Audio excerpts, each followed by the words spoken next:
তোমার কাস্টমারদের নিয়ে চলে আসলাম। বিক্রি কেমন চলতেছে? আরে বেচা বিক্রি তো খুবই ভালো চলতেছে। তোমার বুদ্ধি কাজে লাগছে। সব কাস্টমার আমাকে দোকান দিয়ে কিনে। দেখো দোকান অর্ধেক খালি বানায় ফেলাইছি। ভাবি যেমন বেচা কিনে হইতেছে এইভাবে দুই দিন বেচা কিনে হইলে পুরো দোকানে ফাঁকা হয়ে যায়। শাবাশ।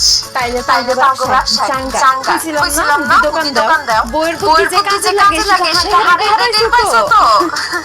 যাই হোক মুকলেস, তুমি বলে বিউটি ভাবিরে বলছো তুমি হারে বাকিতে সদাই দিবা না। আরে বিউটি ভাবি এগুলো তো পুরান কথা। আপনি এখনো পুরান কথা গায়ে মেখে বসে আছেন। শুনেন জামানা বদলে গেছে, তাই আমার বদলে গেছে। আপনার যখন যেটা লাগবে আমার দোকান থেকে নিয়ে যাবেন। ভাইজান যখন বিদেশ থেকে টাকা পাঠাইবো তখন টাকা দিবেন, সমস্যা কি? সত্যি কইতাছিস ভাই? বাকিতে আমারে দিবি? অবশ্যই সত্যি বলতেছি। এখন যা লাগে নেন। এই আপনি নেন না, খারাপেন কেন?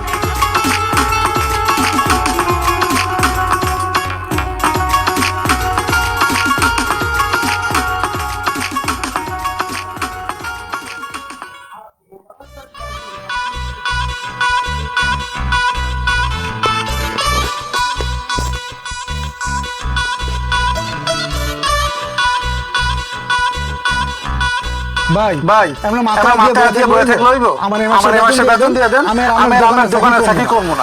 বেতন তোর গুল্লা খাওয়ামু। দোকানের এই অবস্থা, তুই বেতন দাস কোটা খেলে। বুঝলাম না। বেলা 10টা বাজে গেছে, বই রইছে কেন? দোকান খুলবো না? দোকান খুলে কি করুম? দোকানে মাল বন্ধ থাকলে তো লাভ আছে। দোকান খালি হয়ে গেছে। কি কও? দোকান খালি হইছে মানে? দোকানে কিছু হইছে নাকি? আরে চুরি হইব কেমনে? বাকিতে বেচতে দোকানে সব জিনিসপত্র খালি হয়ে গেছে।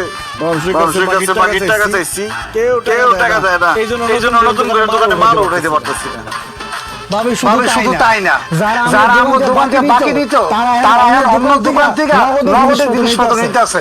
আমাকে বাকি টাকা দেওয়া লাগবে দেখে দোকানের আশেপাশে আইতেছে না। আল্লাহ, তাহলে কি হইব? কি হইব সেটা তো তুই জানোস। তোর বুদ্ধিতে আমি সবাইরে বাকি দিছি। তুই আমারে বুদ্ধি দিছিলি কাস্টমার ধরতে হইলে বলে সবাইরে বাকি দিতে হইব।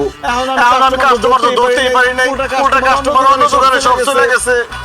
আরে আমার ব্যবসা লাল বত্তি চলতেছে।